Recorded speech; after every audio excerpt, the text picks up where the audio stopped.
it finished 25-15 in the end. But I must admit, in the first half, it really didn't look like it was going to go that way. The Chiefs just couldn't hold on to the ball early doors. And the Crusaders were all over them in wave after wave. And we had Trevor Reese picking up a couple of tries. I was asking earlier on Twitter last week as to who would be top try scorer. I thought Trevor Reese wouldn't get a game time. Well, hey, he's picked up a couple early doors, so he's doing that. And basically, the Chiefs just couldn't tackle in that first half. They mentioned the wind a little bit, and we're here in Hamilton. It doesn't feel that windy. Doesn't feel that windy, but no. It seems to play a big part as to who had control of the game. It certainly seemed to, and there also seemed to be so many incursions behind the first line of defense of the Chiefs, and then they would exploit matchups on the outside, often with cross kicks or long passes, and that's how Severis got those first two tries. Even though those passes were given to him or kicks were given to him to create space, he then had the ability to step and to finish.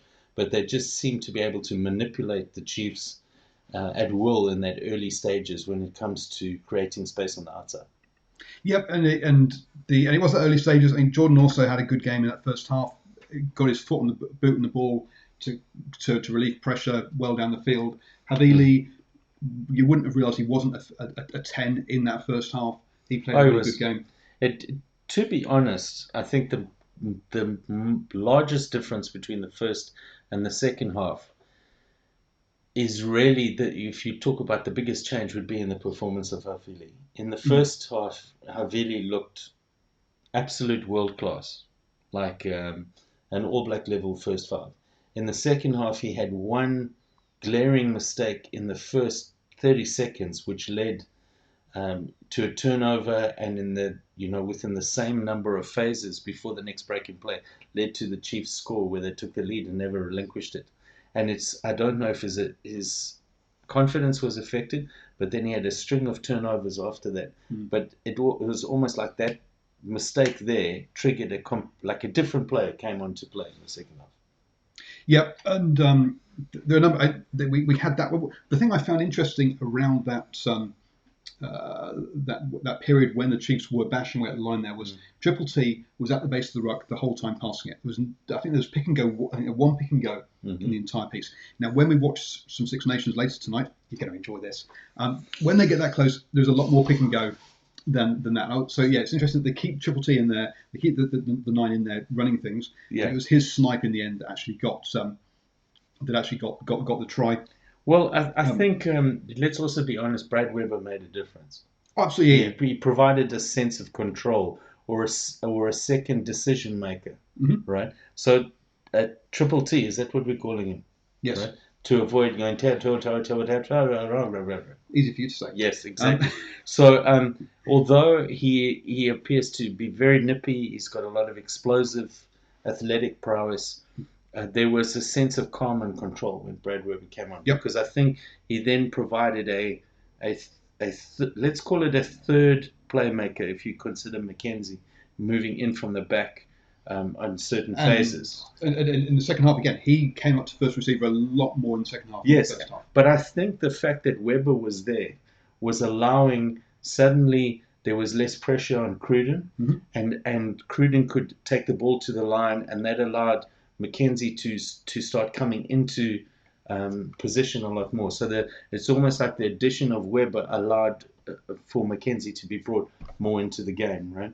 And it might also be that the manipulation of where they placed the rucks allowed for there to be a large enough blind side for two sides. Right. Yep. To be able to attack from both sides of the ruck. So Craig asked, "Where's the Blues guys?" Yes, I'm wearing I try and wear the appropriate jersey for the appropriate show. Hence, I'm in the Chiefs outfit today. I didn't even think when I put this on. When you put the blue on, yeah. I'm not that silly, mate. I'm not a Blues supporter. I mean, I'm not a masochist. But I am. Looking at, we were talking about how the Chiefs were better in the second half. They still went through 22 phases and lost the ball at the breakdown. They still had the line-out misfiring. Yeah. It wasn't a perfect game by any stretch by the Chiefs. No, it wasn't. And The big problem for the Chiefs, the big problem for the Chiefs is the line out. Yeah. They are not, I'll say this boldly, if they don't fix that line out, they're not going to win this tournament. They're good enough to beat the Crusaders at home, right? Which is no small thing. But you're not going to win. You're not going to win if you can't win your line out, because there were so many botched opportunities to put. I mean, if they had been able to win 80% of their lineouts, right, they would have put the Crusaders to the sword in the second half.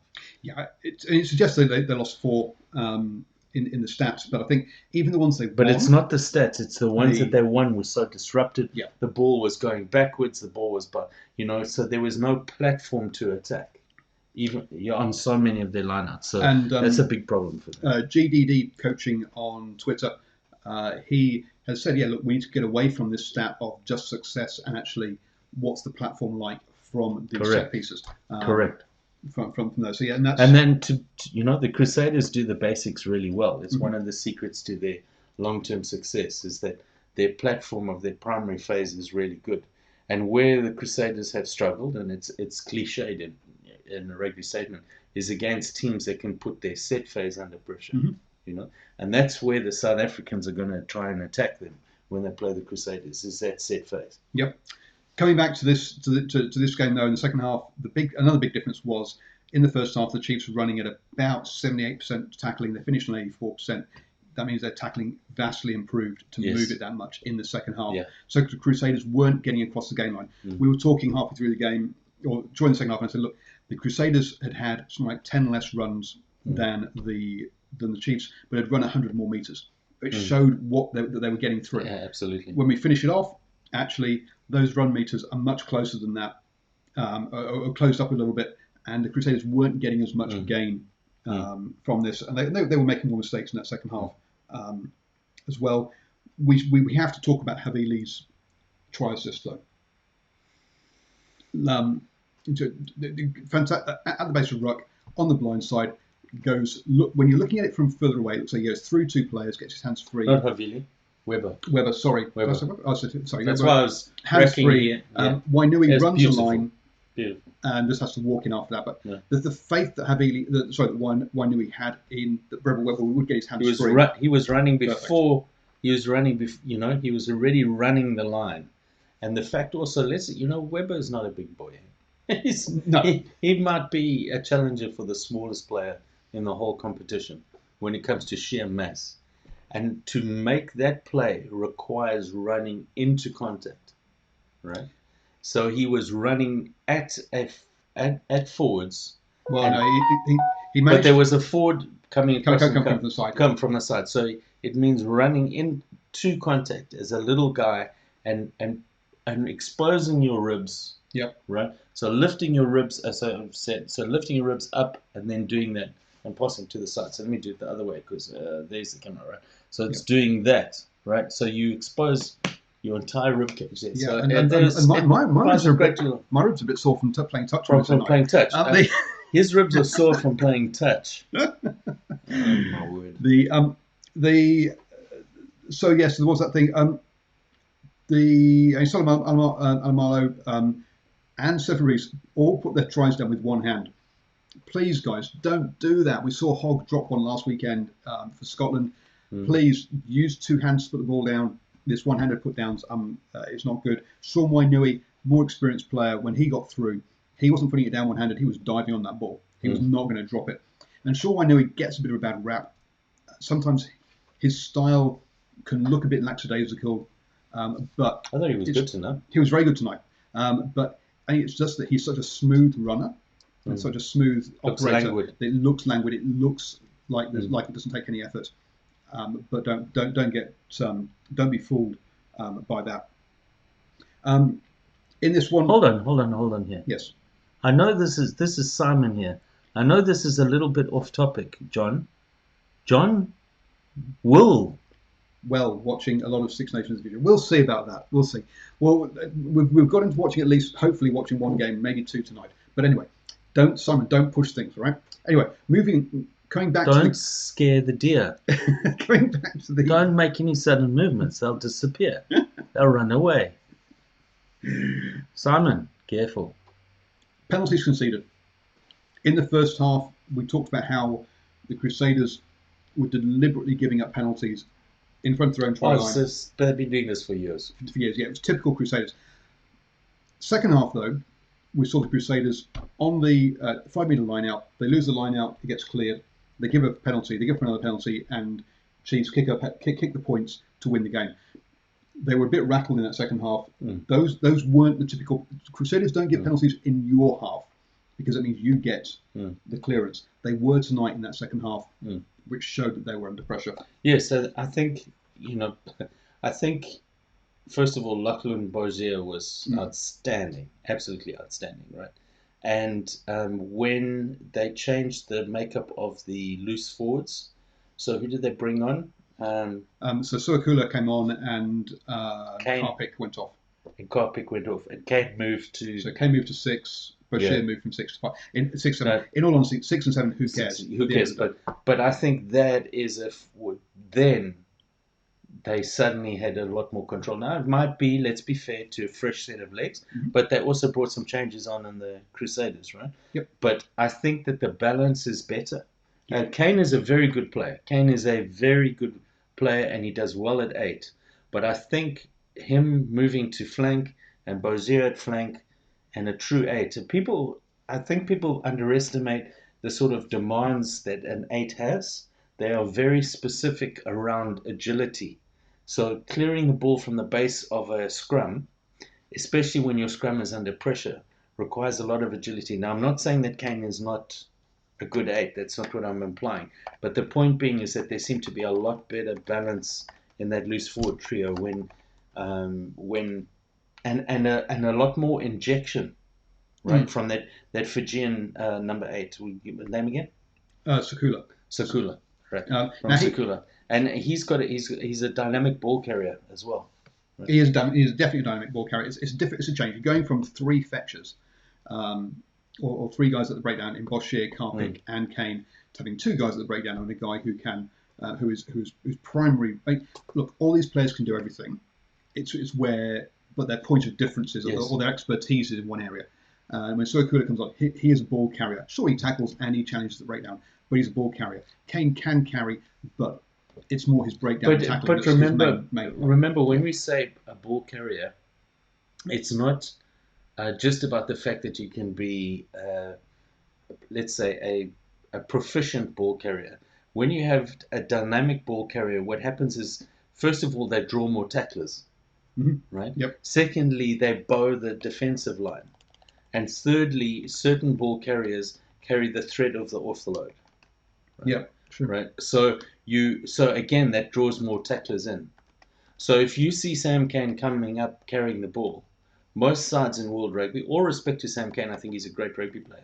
They're not going to think, I better drift across just to provide some extra defense. Yep. You're going to trust your one-on-one tackler. You're not going to think that guy's going to be run over or stepped or right. So, but yes, I would be very worried if I saw Sam Cane sniffing around a ball on the ground. Right, Yep. Different story. So again, it's about what their strengths are, and I think you get a better balance with that kind of dynamic ball carrier. So Stephen Harris, hey mate, how you doing? Asking us about some of the tackle stats for some of the players. Cruden, 9 tackles, 3 missed. So yes, he looked good. He made some flash tackles, but he only made one. He missed 1 out of 3. Not a great percentage, to be honest. 1 out of 4. No, tackle. 9 made, 3 missed. He missed 1 out of 4.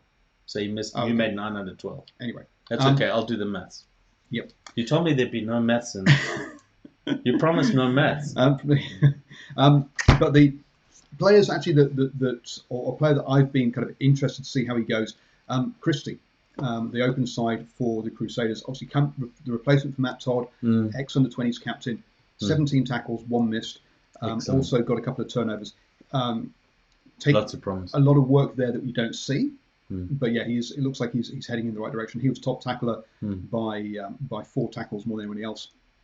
Sam Cane number 2, which is good company to be in. So he's a guy to keep an eye on, folks. It's a young guy coming through there. Cruden, I think, made the flash tackles, whereas someone like Anton Brown made 9, missed nil. That shows the difference. Much quieter. We didn't see him rushing up and making tackles. We saw him rushing up and getting in the way of defence, getting in the way of the attack. And breaking up defence. But he wasn't trying to be flash. I think you saw more of Cruden's good bits and missed his bad bits rather than necessarily had a really solid. Yeah, well, look, in what Steve was saying about defence, 9 tackles for a first 5 is a high tackle count, right? True. And so they were definitely trying to test that channel, right? To be required to make 12 tackles in the game is quite high for a first 5, right? But they definitely were targeting coming down the channel. But, Cruden's always been a good and proficient tackler, but obviously they decided they were going to go down that channel. I was more concerned with how many tackles were being missed early in the game in the first half in the wider channels. That was what I was a bit more concerned with. And you've got to give Mackenzie a bit of time to get back into the full feel of the game, But D-Mac missed 3. Solomon Lamalo out wide again missed. Sorry, D-Mac missed 4. Solomon Lamalo out wide missed 3. So yes, they definitely were being missed out wide. And you compare that, actually, you look at those attacking lines. You talk about Cruden making those tackles. Havili, 4 tackles. Yes. That shows that the Chiefs didn't go down his channel. No. They weren't looking to target him. They played a lot narrower, which is why you're seeing Christie, Sanders, Douglas, Barrett, Jaeger, Taylor, all in double figures. Whereas there's, as you say, we've got Cruden, Anson Brown up in the 9s, nearly in double figures. Shows that the Crusaders were attacking slightly wider than the Chiefs were with their attack. The Chiefs were either coming narrow or going very wide. Right. I think talk about players who played very well. I thought Bozier was really good today. I thought Kane led well. Right. Yep. He held them together when they were really under the pump. Tyler Ardron is wow. That's a rugby player. That I mean, he just puts his head down and gives whatever his team needs. And that's amazing rugby player. I was also impressed with the sense of patience that the Chiefs had. Yep. Right. And what I wasn't impressed with was how, when the game was slipping away from them, the sense of petulance that you got from the Crusaders. Right, because all sorts of niggly off the ball stuff was starting to happen, which is the sign of a team that's used to, let's be honest, is used to being the bully and not being bullied. Yep. Right. So there's a sense that teams will look at that and think, if we get among them and put them under real pressure, they don't respond well. Right. Now, because I'm conscious of the time in the next game, but if you think about Highlanders Sharks put up 42 points in that game. We had Hagurais putting 38 on the Lions.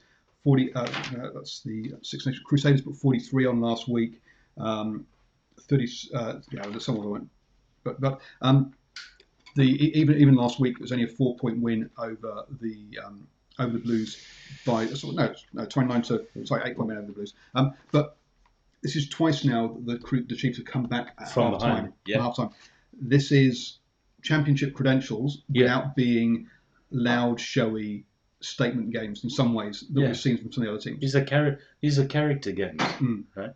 Down early, under the pump, either away from home, down against the multiple time champions over the last few years, coming back, showing patience, overcoming a deficit in their play, which was their line out clearly. And yet being able to pull out a win. I mean, it speaks well to Gatlin's coaching. It speaks well to the sort of ethos that they've developed in that team. I mean, they're clearly talented, and they've got a nucleus of let's call them quality Super Rugby level players. But there's a sense of a character and togetherness as a team that bodes well going forward for Chiefs fans. Really does. when you have that Webber, Cruden, Anselin, Brown axis, you've got calmness, right? You were And talking Kane. about So Kane as so well, if you got that on the spine, it was going Kane, Webber, Cruden, and Leonard Brown, and then of course Mackenzie at the back. Yeah. So I think with the four teams we picked out pre-season in the Chiefs, Crusaders, Jaguares, and Stormers, those are all showing that. Crusaders obviously stumbled a bit this week, but so far all those teams are showing that they can be there or thereabouts. The other team that stepped up over the first 2 weeks so far is the Sharks. We'll see how they trend going on. But so far, those are the form teams. We've got the Brumbies versus not the Brumbies, but the Waratahs. Sorry, Waratahs versus the Blues. Steve, I hope you have both your drink, whatever it may be, coffee, beer, whatever and another mug for your tears, mate. Because I feel for you being a Blues fan. Goodness me. So Tars versus Blues now. Now, please don't forget post-match reactions coming to you this week and every weekend of the Super Rugby. So click down below to subscribe. Hit that bell icon. Also, got some wonderful interviews and opinion pieces on DrivingMaul.com. So check out DrivingMaul.com as well. Enjoy the rugby this weekend, folks. We'll be back. Next game that we're going back on post-match reaction for is Scotland versus Wales. That promises to be a cracker.